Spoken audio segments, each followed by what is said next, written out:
내로남불 시어머니에게 속 시원하게 한 방 되갚아줄 수 있었습니다. 저는 올해로 31살이고 남편은 저보다 2살이 많아요. 결혼한 지도 어느새 벌써 3년이라는 시간이 지났네요. 남편은 친구의 소개로 처음 알게 되었습니다. 소개를 받았을 당시에는 사실 딱히 연애나 결혼에 대해서 큰 관심이 없던 시기였어요. 소개 자리도 사실 친구가 주변인 중에 연애 안 하는 사람이 저밖에 없다며 딱 한 번만 나가달라고 부탁을 하는 바람에 등 떠밀려 나가게 되었던 거고요.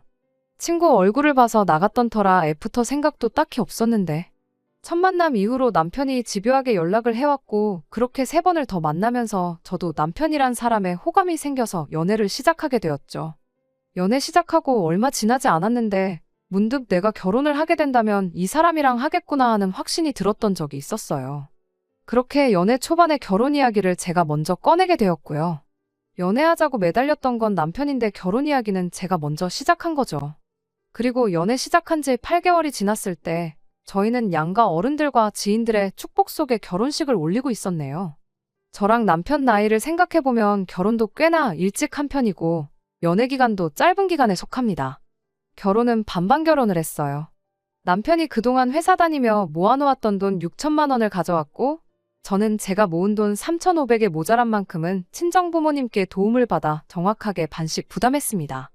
결혼 비용이나 신혼집 같은 걸 생각하면 사실 한참 모자라는 돈이었어요. 대출을 꽤나 많이 받아야 했지요. 이자 부담에 여러 가지 이유로 결혼 후에도 계속 맞벌이는 유지할 계획이었습니다. 저는 평범한 중소기업에 다니고 있었고 남편의 경우는 그래도 관련 업종에서 이름이 어느 정도 알려진 회사를 다니고 있었죠. 회사 규모도 적당히 크고 다 좋았지만 월급이 넉넉한 편은 아니었습니다. 제 월급이 200 조금 넘는 상황이었고 남편도 300만 원 정도의 월급을 받으며 일하고 있었어요. 둘이 합쳐도 대출이자 생각하면 벌이가 넉넉한 편은 아니었지요. 결혼 허락 받으러 갔을 때 시어머니가 제 월급에 대해서 물어봤던 적이 있어요. 사실 요즘 아르바이트를 최저시급으로 일해도 200만 원 언저리까지 번다고들 하잖아요? 반대로 생각해보면 당시 제가 회사 생활 3년 차였는데 고작 최저시급보다 조금 더 벌고 있는 상황이었던지라 제 월급에 대해서 스스로에게 조금 부끄러워했던 경향이 있었어요. 그래도 결혼 허락 받으러 간 자리에서 시어머니가 물어본 질문이었는데 그걸 숨기기도 그렇고 부풀려서 말할 수도 없는 노릇이었죠. 결국 주저하다가 사실대로 대답을 했죠. 제 예상과는 다르게 시어머니는 여자가 그 정도 벌면 됐지 하면서 대수롭지 않게 받아넘기셨어요. 그때는 시어머니가 제 체면을 생각해서 그렇게 대답하신 줄 알았고 그 배려에 감사한 마음까지 가졌었어요. 나중에서야 알고 보니 사실은 제 체면 때문이 아니라 아들 체면을 위해 그런 대답을 하셨던 거였고요. 남편도 회사 이름값 대비 같은 직종에 종사하는 사람들과 비교해보면 넉넉한 월급이 아니었으니까요. 혹시나 제가 남편보다 월급이 더 높으면 아들 기가 죽지 않겠나 뭐.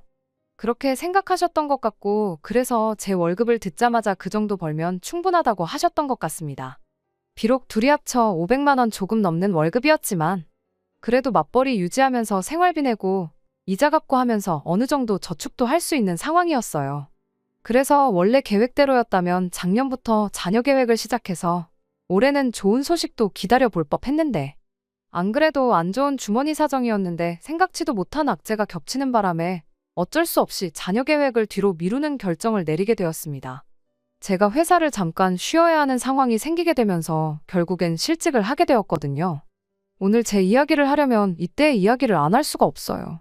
실직하기 전까지는 오히려 이제 집안에 좋은 일들만 가득하겠구나 싶었던 나날들의 연속이었어요. 박봉으로 일하던 직장이었지만 또 회사에 오래 붙어 있으니 저도 어느덧 경력자 대우를 받기 시작했고 그간 수고했던 노고를 알아주기라도 한 건지 미약하긴 하지만 월급도 조금 올랐었어요. 더 좋은 소식은 남편이 다른 회사에서 더 좋은 조건으로 스카웃이 되었다는 거였어요.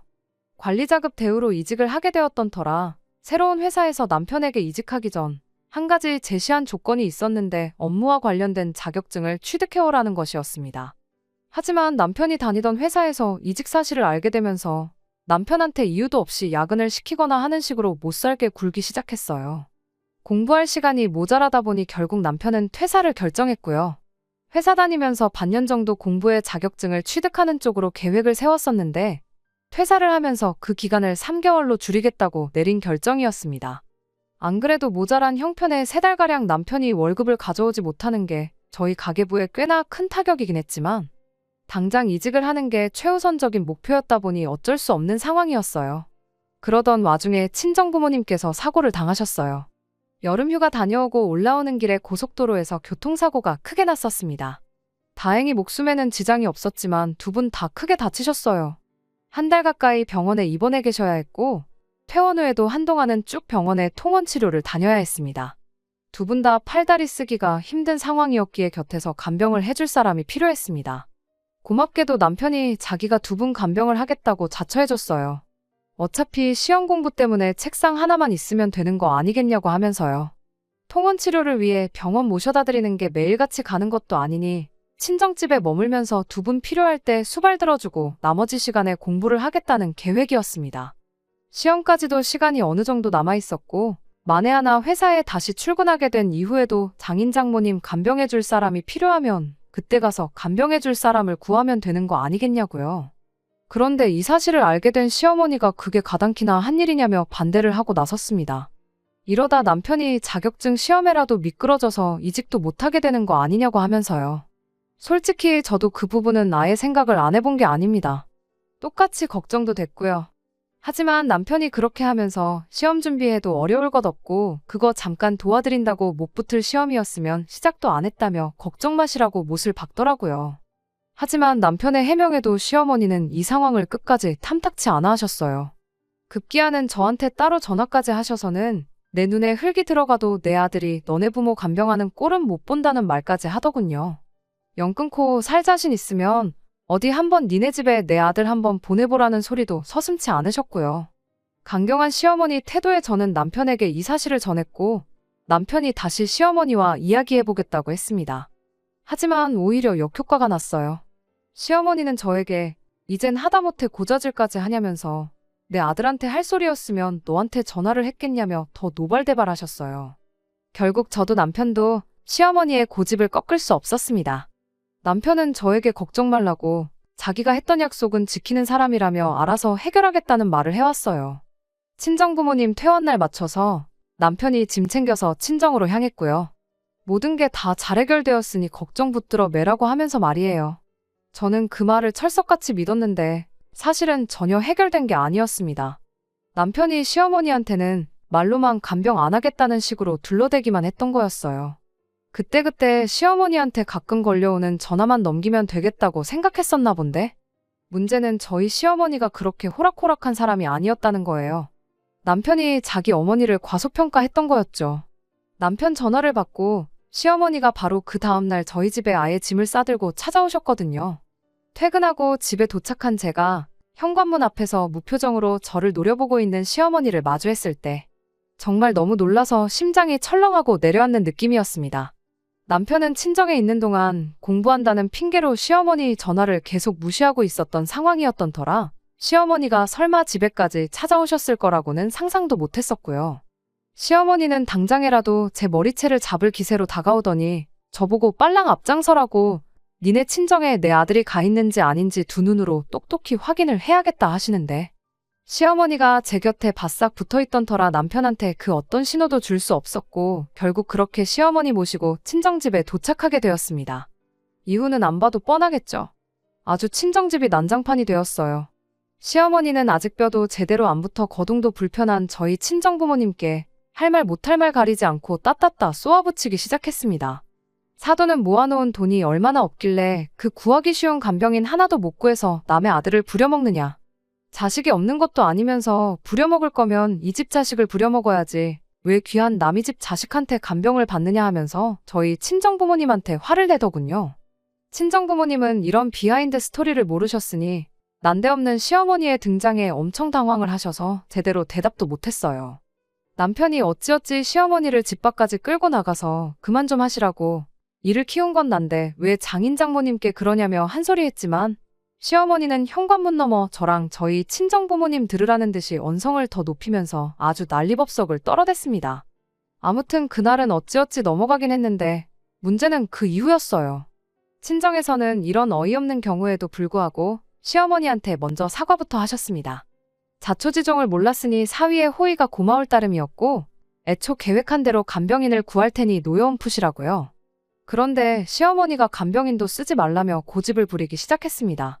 이러다 또 당신 모르게 당신 아들이 간병을 하게 될 줄 어떻게 아냐며 짐 싸들고 온 김에 당신이 저희 집에 머물며 직접 아들 공부하는 동안 뒷바라지를 해주겠다고 하시더니 제가 꼴도 보기 싫다면서 그동안 저는 친정에 머물면서 부모 간병이나 하라고 했거든요. 아들이 공부하는 동안 마음 약해지게 집에 얼굴 비칠 생각하지 말라고 하면서 말이죠. 시어머니는 집에 내려갈 마음이 없어 보였고 솔직히 저도 시어머니한테 많이 실망했고 화나는 게 있어서 그렇게 하겠다 했어요.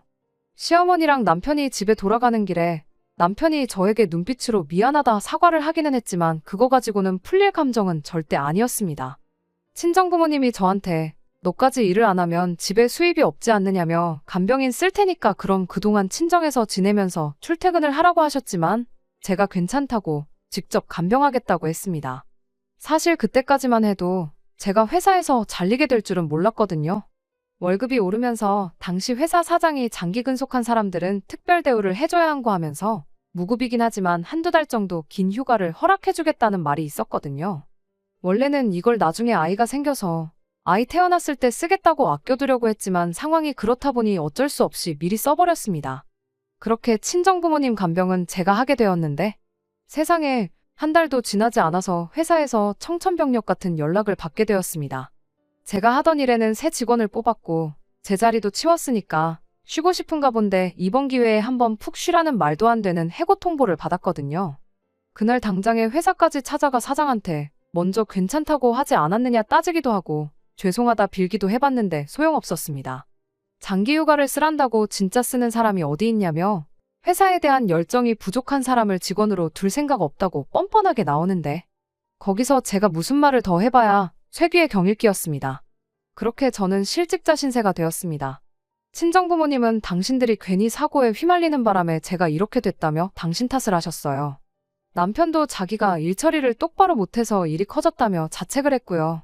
친정부모님이 간병인 썼어도 똑같은 돈 나갔을 거라며 저한테 600만 원을 건네주시긴 했지만 따지고 보면 시어머니 탓이 제일 컸는데 막상 시어머니는 제 실직을 두고 그깟 돈 얼마 벌지도 못하는 걸 회사라고 다녔냐며 이참에 전업주부 하면서 내 아들 내조나 잘해주라고 나오더군요.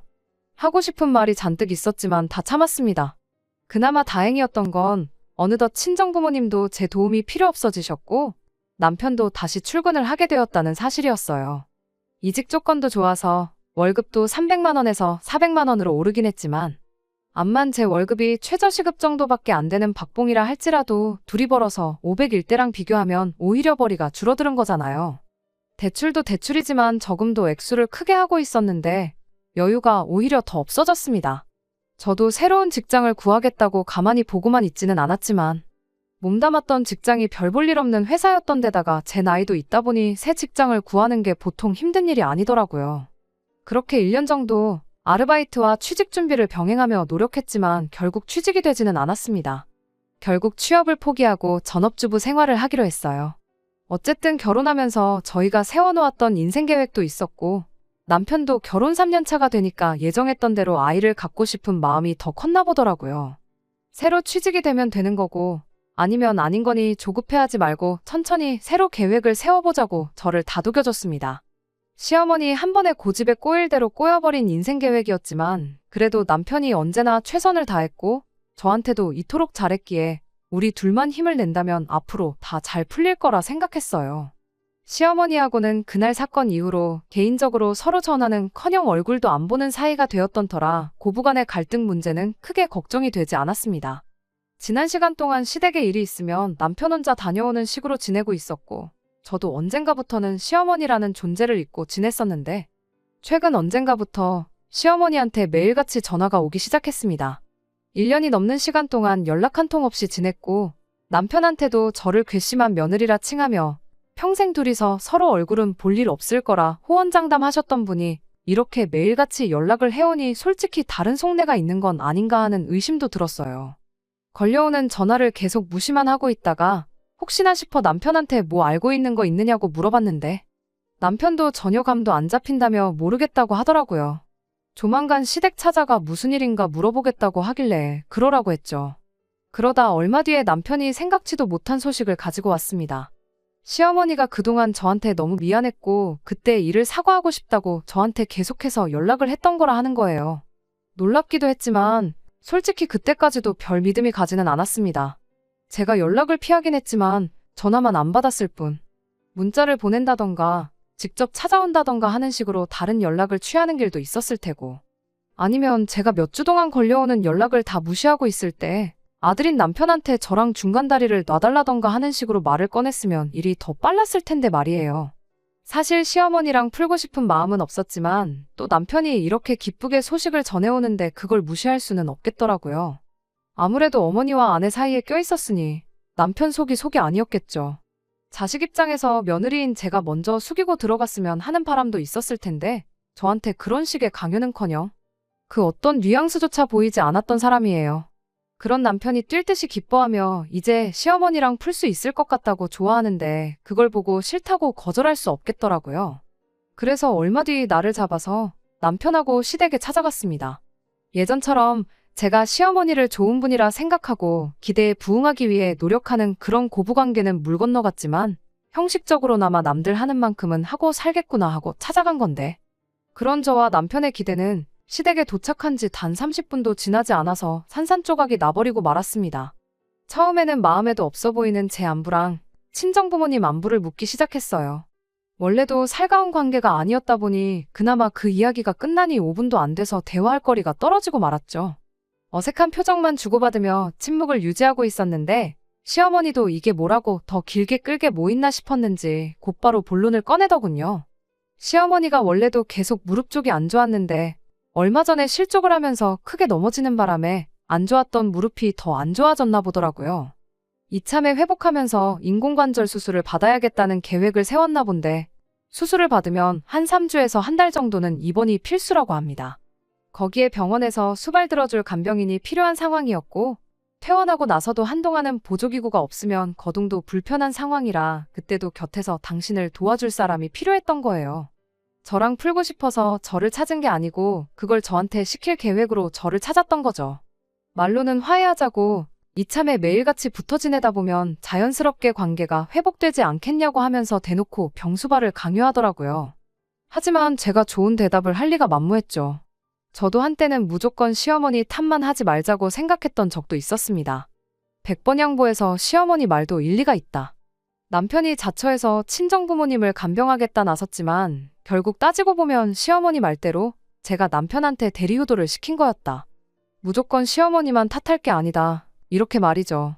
하지만 친정집까지 쳐들어가서 저희 부모님한테 돈이 있네 없네 경우가 있네 없네 따지며 큰소리 친 것부터 제 실직에 늦춰진 자녀 계획까지 그런 거 생각해보면 도무지 좋은 대답이 나오지 않았어요. 어떻게 좋게 돌려서 거절해볼까 했는데 단호하게 말하는 것만큼 깔끔한 게 없는 것 같다 싶어서 간병은 못 해드린다고 딱 잘라서 대답했어요.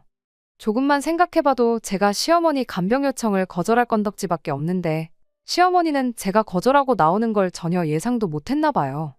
화해하고 싶다고 했으면서 제가 거절하자마자 저한테 화를 내기 시작했거든요. 그것만 봐도 애초에 화해는 그냥 간병 이야기 꺼내야 되니까 했던 소리였다는 걸 알 수 있었어요. 보나마나 간병인 한 달에 한 250 정도는 줘야 한다니까 그 돈이 아까워서 저한테 시킬 계획이었던 거겠죠.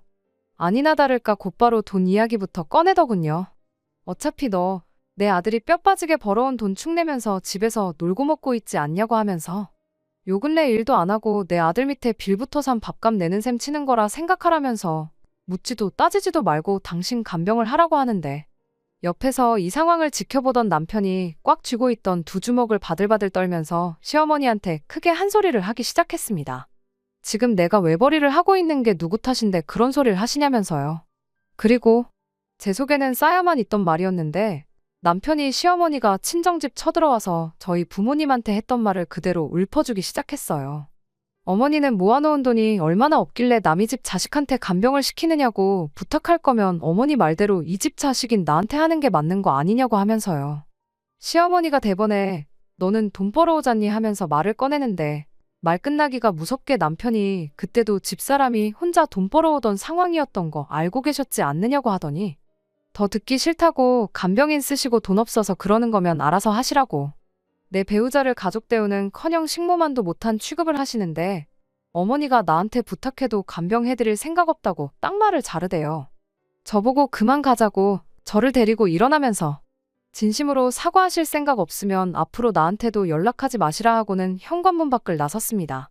처음엔 남편이 나 때문에 어머님과 대판 싸우게 됐구나 싶어 당황스러웠는데 제가 속에만 담아두고 미처 꺼낼 엄두도 못했던 말들을 다 쏟아내주니 마음 하나만큼은 정말 후련했네요. 시어머니는 집 밖으로 나가는 저희를 두고 자식 새끼 키워봐야 아무 소용이 없다고 며느리 하나 잘못 들였다가 아주 집안꼴이 말도 못하겠다며 엄청나게 욕을 퍼부으셨습니다. 하지만 크게 신경 쓰이지는 않았어요. 남편이 이렇게 든든하게 버텨주는데 뭐가 무서울 게 있나 싶었으니 말이지요. 시어머니는 결국 간병인을 구하셨다고 하더라고요. 하지만 아직 남편도 저도 시댁에 먼저 연락하고 있지는 않습니다. 얼마 되지도 않았지만 매달 외식이나 하시라고 보내던 용돈도 끊어버렸어요. 남편한테는 고맙기도 하고 동시에 미안하기도 하고 여러 가지 마음이 교차하네요. 다른 사람도 아니고 어머니와 그렇게 되었으니 그 속은 제가 생각하는 것보다 훨씬 더 문드러져 있지 않을까 싶어요. 며느리인 제가 어른인 시어머니에게 먼저 사과를 받아내겠다는 생각은 추호도 없지만 그래도 아마 제가 먼저 시어머니에게 화해의 손길을 내미는 일은 앞으로도 없을 것 같습니다. 며느리 입장에서 시어머니와 연 끊고 지내는 게 훨씬 더 편해서 그런 건 아니에요. 시어머니가 저렇게 된 게 자업자득이라 생각하는 건 더더욱 아니고요. 저와 시어머니의 문제에서 이젠 남편과 시어머니의 문제가 되었으니 앞으로 어떻게 되던 간에 남편이 내리는 결정에 따르려고 해요. 제가 원치 않은 방향일지라도 저를 위해 제 편이 되어준 남편이 내린 결정이라면 그렇게 할 생각입니다. 끝까지 들어주셔서 감사합니다. 오늘의 사연은 여기까지입니다. 구독과 좋아요, 알람 설정 부탁드리고 더 좋은 사연으로 다시 찾아뵙겠습니다. 감사합니다.